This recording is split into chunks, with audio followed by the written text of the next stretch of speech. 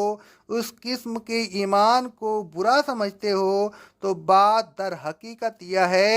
کہ تم میں اکثر لوگ فاسق ہیں، احکام الہی سے سرتابی کرنے کے عادی ہو گئے ہیں۔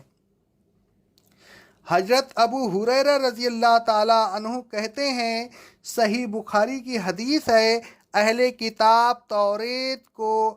عبرانی زبان میں پڑھا کرتے تھے اور اہل اسلام کے لیے عربی میں ترجمہ کرتے تھے۔ رسول اللہ صلی اللہ علیہ وسلم نے فرمایا، اہل کتاب کی نہ تصدیق کرو اور نہ تکذیب کرو، اور یہ کہا کرو آسنا باللہ، آمنا باللہ، آخر تک۔ پھر آپ نے یہ آیت تلاوت فرمائی۔ پھر اللہ تبارک و تعالیٰ نے فرمایا کہ ایمان والوں یہ لوگ تمہاری طرح ایمان لے آئیں، یعنی بلا تفریق ہر نبی کو تسلیم کریں اور ہر نبی کی لائی ہوئی شریعت پر ایمان لے آئیں تو پھر یہ ہدایت پا سکتے ہیں۔ کسی نبی کو ماننا اور کسی کو نہ ماننا یہ ایمان نہیں بلکہ گمراہی اور کفر ہے۔ اللہ تبارک و تعالیٰ فرماتا ہے سورہ نساء کی آیت نمبر 150 سے لے کر 152 تک، بے شک جو لوگ اللہ اور اس کے رسولوں کا انکار کرتے ہیں، اللہ اور اس کے رسولوں کے درمیان تفریق پیدا کرتے ہیں، یعنی بعض رسولوں کا انکار کر کے ان کا تعلق اللہ سے توڑ دیتے ہیں، حالانکہ رسالت کی وجہ سے ان کا اللہ سے بہت قریبی تعلق ہوتا ہے، اور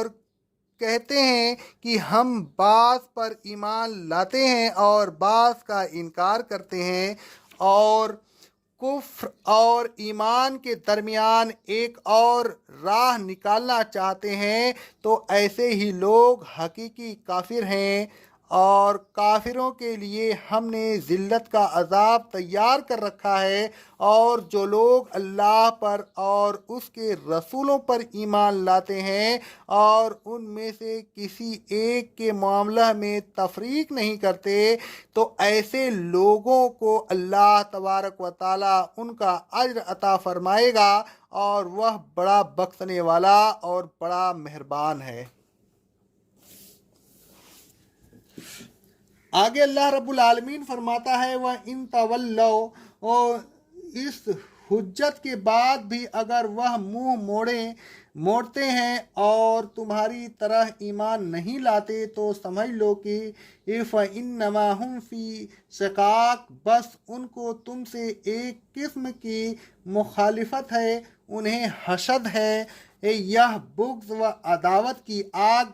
میں جھلس رہے ہیں۔ تو اے رسول صلی اللہ علیہ وسلم، اگر یہ آپ کے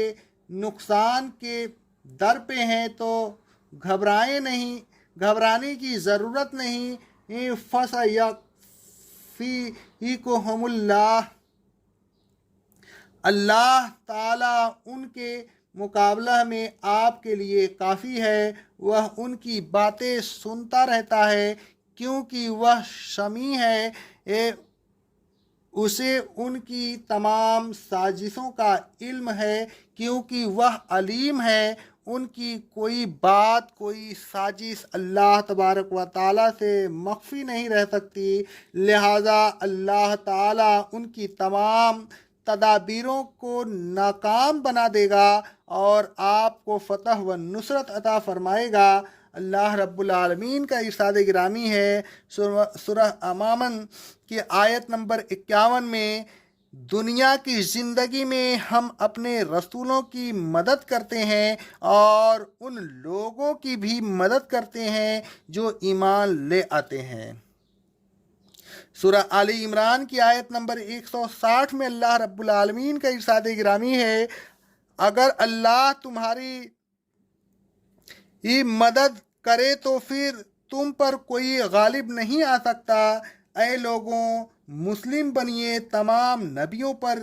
بلا تفریق ایمان لائیے، اور اسی طرح ایمان لائیے جس طرح صحابہ کرام رضی اللہ تعالی عنہ اجمعین ایمان لائے تھے۔ کافروں سے نہ ڈریے، اللہ تبارک و تعالی پر بھروسہ رکھیے، آپ اس کے ہو جائیں گے تو وہ آپ کا ہو جائے گا، پھر کوئی آپ کا بال بکا نہیں کر سکے گا۔ اے لوگوں، آپ نے اللہ تبارک و تعالیٰ کو، اس کے رسولوں کو اور اس کی شریعت کو چھوڑ دیا، اسی لیے ذلیل و خوار ہو گئے ہو۔ ہوش میں آئیے اور پھر اسی طرح اللہ تبارک و تعالیٰ کو، اس کے رسولوں اور اس کی شریعت کو پکڑ لیجئے جس طرح اصحاب رضی اللہ تعالیٰ عنہ اجمعین نے پکڑ لیا تھا۔ پھر دیکھیے جس طرح فتح و نصرت ان کے قدم چومتی تھی، آپ کے بھی چومے گی۔ اقول قولی ھذا، استغفر اللہ، استغفر اللہ، استغفر اللہ۔